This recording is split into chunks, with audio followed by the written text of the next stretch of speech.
ባለማህተሞች የታረዱት አንተ ምን አርገህ ነው? ቄሱ የታረደው አንተ ምን አርገህ ነው?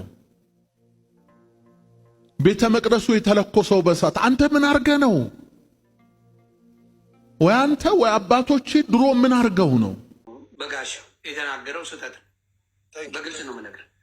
የዛሬ 10 ዓመት የሚናገረው የዛሬ 50 ዓመት ይናገረው ይሄ ንግግር ስህተት በትክክል አልቀበልም። በዛ በተናገረው ንግግር ላይ ይቅርታ መጠየቅ አለብን። ልክ አንድ ክርስቲያን የሌላውን ሞት የሌላውን መሰቃየት የሌላው ምን ማለት በፍጹም ኢሰብአዊ። ስለዚህ ወንድማችን በጣም ነው ማከብረው መወደው፣ ግን ይሄን ነገር መናገር የዛሬ 8 ወር አይደለም 8 ዓመት 10 ዓመት ብትናገረው እንደ አንድ ክርስቲያን ብልግና የወረደ ንግግር። ክርስቲያን ይቅር ባይ ክርስቲያን በምንም መልኩ ላይ ይቅር ባይ ነው እና ይሄን ንግግር ትክክል አይደለም ብዬ በፔጅ ስናገር ነበር። ዛሬ ዮኒ ማኛ እስኪታዘበው ድረስ በጋሻው በዚህ ደረጃ ንግግሩ እንግዲህ ወጥቶበታል። በጣም የቆየ ነው እያሉ ሊያስተባብሉ የሚፈልጉ ሰዎችም አሉ። ያው እንደሚታወቀው የቆየ ቪዲዮ የ8 ወር ነው ምናምን እያሉ የ8 ዓመትም ይሁን ግን ይህ ንግግር ልክ አይደለም። እንደ ነገር ልክ ካልሆነ የዛሬ 8 ዓመትም ቢሆን የዛሬ 8000 ዓመት ቢሆን 80 ይሁን ልክ አይደለም ነው ጉዳዩ። ስለዚህ ሊያስተባብሉለት የሚሞክሩ ሰዎች አሉ። እነዛ እያሉ እኮ የቆየ ነው እንደዚህ ነው ምናምን እያሉ አይሆንም። ይሄ በቃ እንዳያችሁት ልክ ያልሆነ ነገር ልክ አይደለም ተብሎ ግልጽ ተደርጎ ተነግሮታል። ከዚህ በኋላ ማስተካከል አለበት። ከራሱ እውነት ተከታዮች ራሱ በዚህ ደረጃ ተነግሮታል።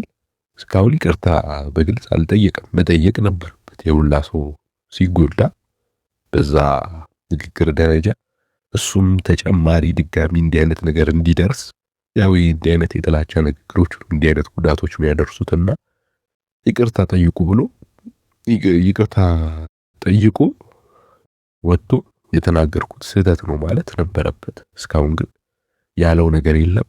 ይቅርታ ይጠይቃል ብለን እናስባለን። ምክንያቱም እሱን የሚከተሉ ሰዎች እንደዚህ አይነት አስተሳሰብ ውስጥ ያሉ ስላሉ ማለት ነው።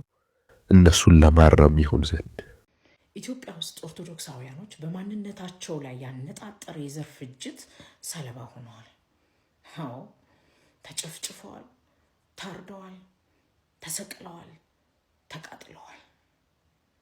ይህ ደግሞ ፋሽስት ጣሊያን እንኳን በኢትዮጵያውያን ላይ ያልፈጸመው ድርጊት ሆኖ ተመዝግቧል። ፍጹም ኢሰብአዊና ሰቅጣጭ የሆነ ታሪካዊ ድርጊት በተለይ በአርሲ አርባ ጉጉ በደኖና ሸካ እንዲሁም በምዕራብ ሐረርጌ አሰቦት ባሌም አካባቢ ይኸው ድርጊት ተፈጽሟል። ከ15,000 በላይ ኦርቶዶክሳውያን ሞተዋል። በሁለት ቀን ብቻ 6,000 ቤቶች ተቃጥለዋል። ከነነፍሳቸው እጆቻቸው ፊትና ኋላ ተጠፍረው በገደል ተጥለዋል። ኢትዮጵያውያኖቹን ኦርቶዶክሳውያኖቹን አስክሬናቸውን ለመልቀም ሳምንታት ፈጅቷል።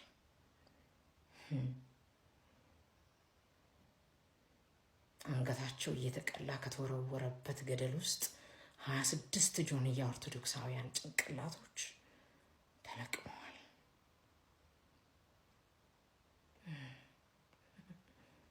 ምን ያስለቅሳችኋል? ለምን ቪክቲም ትጫወታላችሁ?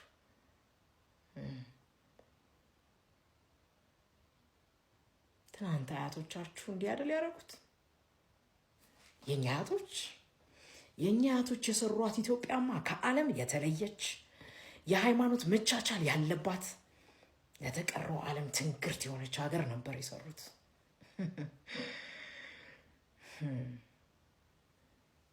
እንሂድ ኢራን፣ ኢራቅ፣ ሳውዲ አረቢያ። እኔ የምለው እስከ ትናንትና 19ኛው ክፍለ ዘመን ድረስ የሃይማኖት መቻቻል ነበረ። እንኳን ማይኖሪቲ ሆነህ ማጆሪቲን ብትሆን አትኖርም ነበር። አገራችን ውስጥም አሳይተውናል። ምኒልክ ወደ ሀረር ከመሄዳቸው ቀደም ብሎ ይገዟቸው የነበሩት የእስላሚክ ሱልጣኔቶች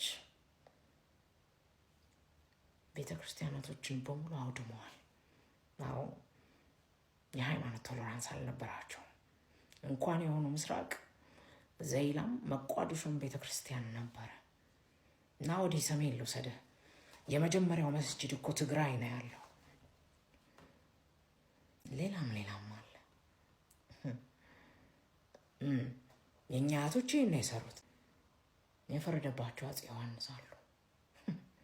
እኔ የምለው አንድ ንጉሥ አንድ በደል ሲያደርስ እንደ ግለሰብ ወይም እንደ ሀገር በሰዓቱ በነበረው ፖለቲካ ይመዘናል እንጂ ቤተ ክርስቲያኗ ምን ታድርጋችሁ?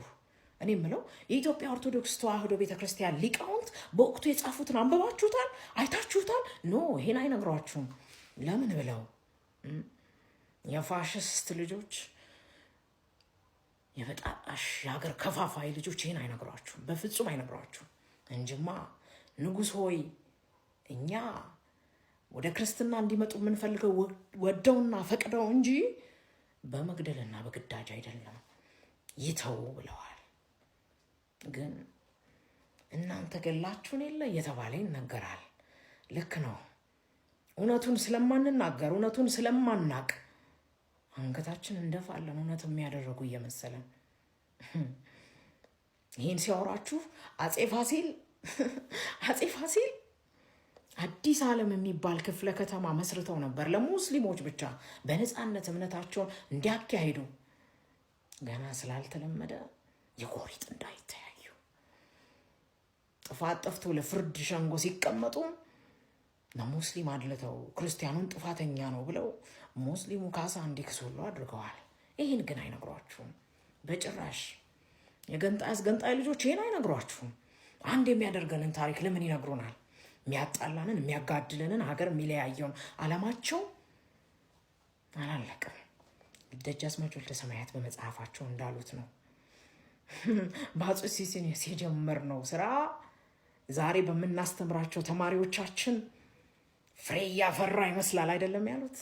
አዎ አፄ ዮሐንስ ይሄኛውን ሲነግሩን የካቶሊኮችን አፍንጫ ፎንነዋል፣ ምላስ ቆርጠዋል ብለው ግን አይነግሯችሁም። ለሌላ ቅስቀሳ ይፈልጉታል። ኢትዮጵያዊውን ንጉሥ የአንድ ጎጥ ንጉሥ አድርገው ለሌላ መቀስቀሻ ስለሚፈልጉት ይሄን አይነግሯችሁ። አይጠቅምማ፣ አይጠቅምም። ደቂቀ እስጢፋኖስን ለምን እንደሚጠቀሙት ታውቁ የለም?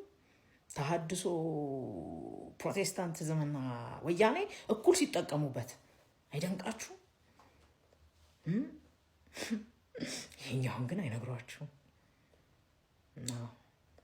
ዶክተር ደጃሳ አበበ የታሪክ ምሁሩ ከኦሮሞ ብሔረሰብ የተገኙት ከላይ የነገርኳቸውን 15,000 በላይ ህዝቦች እንዴት እንደሞቱ፣ እንዴት እንደታረዱ፣ ጭንቅላታቸው እንዴት እንደተቆረጠ፣ በገደል እንዴት እንደተጣሉ፣ ኦርቶዶክሳውያኖች እንዴት እንደተሰቃዩ ጽፈዋል። የእርሳቸውን መረጃ ነው ያካፈልኳችሁ። እሳቸው ብቻ አይደሉም። በወቅቱ ኢሰማጎ ይባል የነበረው የኢትዮጵያ ሰብአዊ መብት ጉባኤ በፕሮፌሰር መስፍን ወልደ ማርያም ይመራ ነበረ። እነርሱም ወደ 20,000 የሚጠጉ ስሞችን እያንዳንዱን ቤት ከአርሲ ጀምሮ ጉዳዩ የተፈጸመባቸውን የኦሮሚያ ወረዳዎችና ዞኖች ሳይቀር ወርደው በር እያንኳኩ የሟቾችን ስም ጽፈዋል። የተበዳዮችን ስም ዝርዝር አውጥተው አትመዋል። አሟሟታቸውን እኔ እዚህ ለእናንተ ዛሬ የማልነግራችሁን አሟሟታቸውን አሳትመውታል። ሄዳችሁ አንብቡት። አርሲ ውስጥ የኦርቶዶክሳውያን ሞት በማንነት ሰዎችን መግደል ዛሬ የተጀመረ አይደለም። ይኸው ዛሬም ድረስ ቀጥሏል። ያኔም አጃንስ ፍራንስ ፕሬስ እና ቢቢሲ ለተቀረው ዓለም ከማስረጃ ጋር አስደግፈው ይፋ ሲያደርጉት፣ ወያኔ ግን ትንፍሽ አላለችም። ሚዲያዎቿም ተለጉመው ነበር። አጣሪ ኮሚቴ እንኳን እንላክ ቢል በፍጹም አሉ። ነገር ግን የኦነግ ማዕከላዊ ኮሚቴ 500 ሰዎች በሁለት ቀናቶች ውስጥ ወረዳዎች ውስጥ መሞታቸውን አምነው ጋዜጣዊ መግለጫ ሰጥተው ነበር። ዛሬም ሚዲያዎቻችን እንደተለጎሙ ናቸው። የኦርቶዶክሳውያን ሞት በማንነት ተለይቶ የሚደረግ ድርጊት አያወግዙም፣ አይነግሩንም። ዛሬም ቀጥሏል። የኦርቶዶክሳውያን ሞት ዛሬም እንደዋዛ ቀጥሏል። ጽድቅ ነው፣ በማንነታቸው ነው የሞቱት፣ ሰማዕት ሆነዋል እያለ መመኑ ደግሞ ያጨበጭባል። አይሆንም። እንዲህ እያላችሁ ሰው አታስፈጁ። ቤተ ክርስቲያኗ ዝም ብላለች። ምን ይደረግ? የቷ ቤተ ክርስቲያን? እኔ የምለው ሂዱ የወያኔን መጽሐፍቶች አንብቡ። እና አረጋዊ በርሄ እኮ በግልጽ ነግረዋችኋል። እነ አባ እንትና፣ እነ ጳጳስ እንትና፣ እነ ገሌ፣ እነ ቄሱ፣ እነ ካህኑ ከሌ እየተባለ እንዴት እንደተሰገሰገባት እኮ ነግረዋችኋል። ለምንድን ነው የነገሯችሁን የማታምኑት? ስሙ፣ ያሉት ጥቂት ጥሩ አባቶቻችንም ደክመዋል፣ አረጁ። ሌሎቹም ዛሬም አይናችሁ እያየ ከቤተ ክርስቲያኒቷ ሕግጋት ውጭ አማኒዎችና ቅልጥ ያሉ ዓለማውያኖች ሲሾሙ የት ነበራችሁ? ጽንፈኞች አሁን እርቃናቸው ወጥተዋል፣ ታይተዋል። አይደለም? አዎ። ግን አሁን እንዳናያቸው እኛን ለብሰው ነው በመካከላችን ያሉት። በቃ ሊባል ይገባል።